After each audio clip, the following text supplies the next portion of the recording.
Congratulations to all of the award winners this weekend at the Hall of Fame, especially each and every member of the class of 2018. My thanks to the Board of Trustees of the Hall of Fame and the Nominating and Selection Committee for honoring me with the Gowdy Award. That you would consider me worthy to stand in this place with that elite roster of recipients is more than my imagination could have dreamed. My life has always revolved around the game of basketball, and my career journey clearly started at my alma mater, Providence College, as both a student and an athlete. Providence is a community that always believed in me, and that remains a very special place in my heart.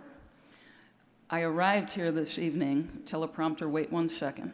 I arrived here this evening and was standing in the lobby, and a full-length bus with the Friar logo showed up. The black and white are in the house in force. I'm not a betting woman, but if I know my Friar family on that long, arduous 86-mile journey between Providence College and this place, there was a cooler of something cold. I'm sure, like all of you, my career is filled with individual and collective heroes. And I am so grateful for the opportunity to say thank you, so please indulge me. In the early 1990s, then Commissioner of the Big East Conference, Michael Tranghese, and his predecessor, Dave Gavitt, and their exceptional staff afforded me an opportunity to call first women's college basketball and then men's college basketball in what was two of the best leagues in the country in their respective sports, and that time was absolutely critical to my development. And in 1997, simply stated, the formation of the WNBA changed the equation for a young female broadcaster who wanted nothing more than to remain close to the game and call basketball games. And my subsequent association with Madison Square Garden Network, then the very vanguard of regional sports cable networks, that afforded me my first opportunity to call professional basketball, first for the New York Liberty, and then under the intrepid leadership of Mike McCarthy, who was the head of MSG at that time, to call the New York Knicks on both the television and radio. And it was virtually, with few exceptions, unheard of at the time. And I am so indebted to MSG and all the people there.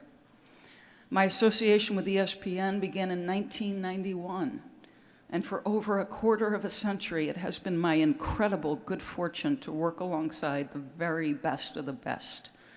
Talented, passionate, knowledgeable people who lifted me up every single day. I will never forget the friendship and advocacy of Dan Schulman and Hall of Famers Dick Vitale and Jay Bilas. Dave O'Brien and I called, I believe it was over a decade's worth of women's national championships and hundreds of college basketball games. And every time I sat beside Dave O'Brien, I was better for it. Hall of Famer Rebecca Lobo, the very courageous Holly Rowe, one of my earliest and most selfless partners, Beth Mowens. We need members of the distaff side to be sources of support and counsel, and I cherish all of those women. To ESPN's leadership, and I mean that across the board, from producers to coordinating producers through our presidents, George Bodenheimer, John Skipper, and now Jimmy Pitaro. So many individuals made small and large decisions that kept pushing me forward and challenging me. And the faith that all of those people showed in me is something I will never forget.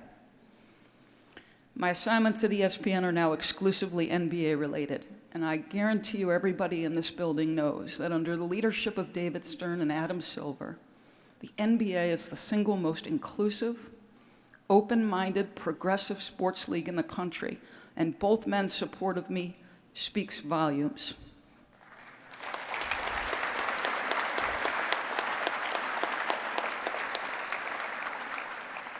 To the players and the coaches of the NBA, Rick Carlisle, LeBron James, Steve Kerr, Chris Paul, and many, many others, your private words of support to me and your public statements of support of my work went far beyond what you could imagine in the confidence I had to do the job that ESPN has given me.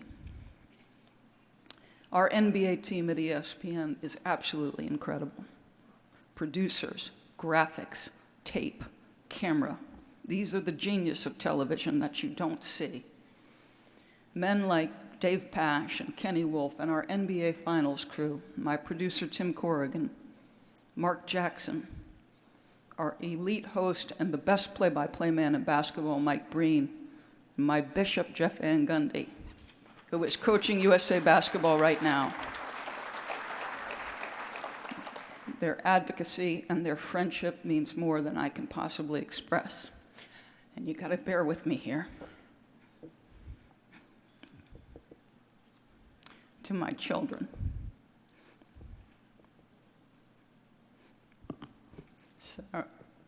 Sarah and Matthew, you were not afforded the luxury of a mom who was home every night, nor in Midnight Madness or the NBA playoffs a schedule that resembled anything that would come close to normal. I appreciate the sacrifices you both made and the way you did it. I have the best job in the world for somebody who loves the game.